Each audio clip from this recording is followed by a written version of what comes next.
This is the story of Kali, goddess of death and destruction. And if I'm going to tell you this story, then you have to enjoy the space around you, because it never used to be like this. There was a time when the only thing that people could say was, "There isn't any room," and it was true.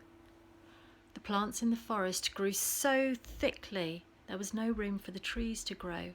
And in the fields, the crops towered over the people like trees, but there wasn't enough food because there were too many people and too many animals.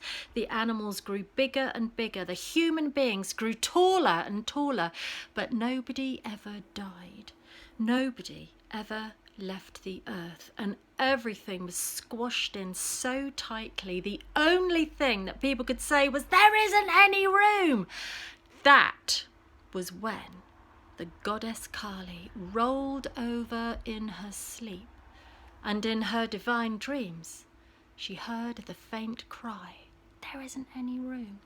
And the next cry woke her up with a start, "You disturbed my sleep!" She jumped out of bed and put on her grey robes of sleep. She padded over to the window, opened it up wide, and leant 20 slender, jet-black fingers on the windowsill. She peered out, but what she saw made her stand back and gasp, for all over the ground there was a tangle of snakes. Over these ran dogs and cats and mice and rats, in between the legs of horses and oxen, and believe me, when an elephant moved, it's twice as bad as I could explain to you. The buildings were built so close together you couldn't even see the sky, and the air buzzed black with insects. There was a stench of sweat and perfume. Kali stood in her room. She licked her lips with her great, long, red tongue. "Time," she said. "Bring me my red sari." Whew. Her servant Time was there in an instant, and he presented her with her red sari, a rich red, the colour of blood. She fixed it around herself and discarded her grey robes of sleep. "Time," she said, "fetch my jewels."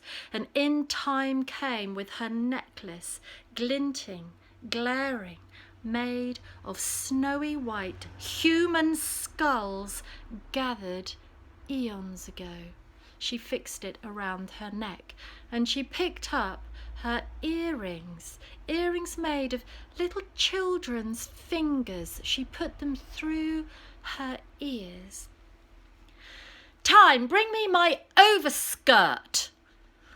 And Time brought in her special skirt that was made from the arms of human beings. They all bounced around as she flounced around the room, dancing, and she could feel in her heels a dance, clicking, tap, tap, tapping on the floor. A dance of destruction. She was warming to her ideas, and oh, no, I'm not going to do that now, she thought. "Time, I have another idea. Fetch me the chariot." So Time, in an instant, came back with a chariot pulled by eight black stallions and 8 white mares. And fire licked around the wheels, and they climbed up the jewel-encrusted steps and settled down on the silken platform, and she picked up the reins in her hand, and with a loud screech of excitement, they sped off through the universe, smoke billowing out behind. They swooped all the way around galaxies and supernova. Down, down, down they went to our solar system, and they went past our sun and past our planets, and they spied that little blue orb that you and I call Earth. And for a while they circled the cramped countries and the stagnant seas and the crushed continents, and as their circle diminished, they descended and they landed just outside a little village in India, and the people swarmed out to see what the commotion was, and Kali reclined in the chariot like a queen, and Time gave out to people some pre-prepared packages. little golden wrapped packages. Everybody was given one, and everybody opened up their package. Now, what do you think was inside? That's right.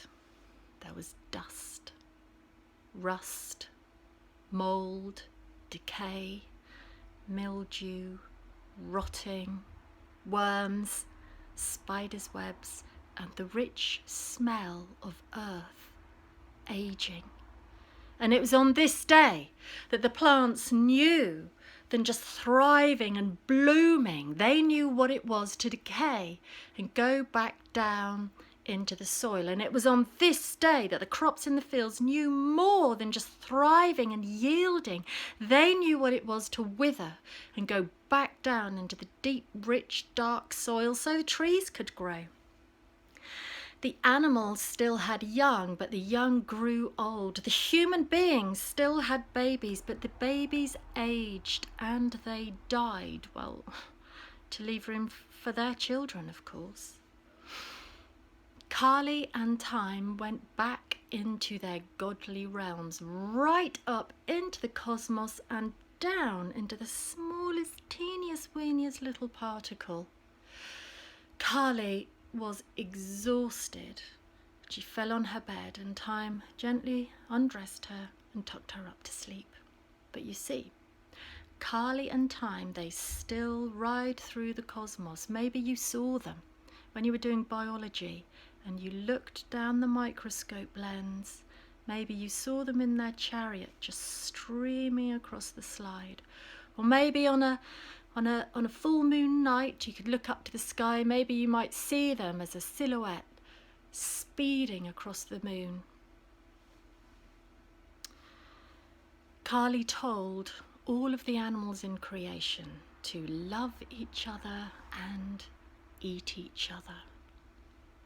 And you know, since that first journey, Time, he brings his own gifts of grey hairs and laughter lines and great big smiling bellies, and he gently wraps the people in the golden paper of wisdom and acceptance. The end.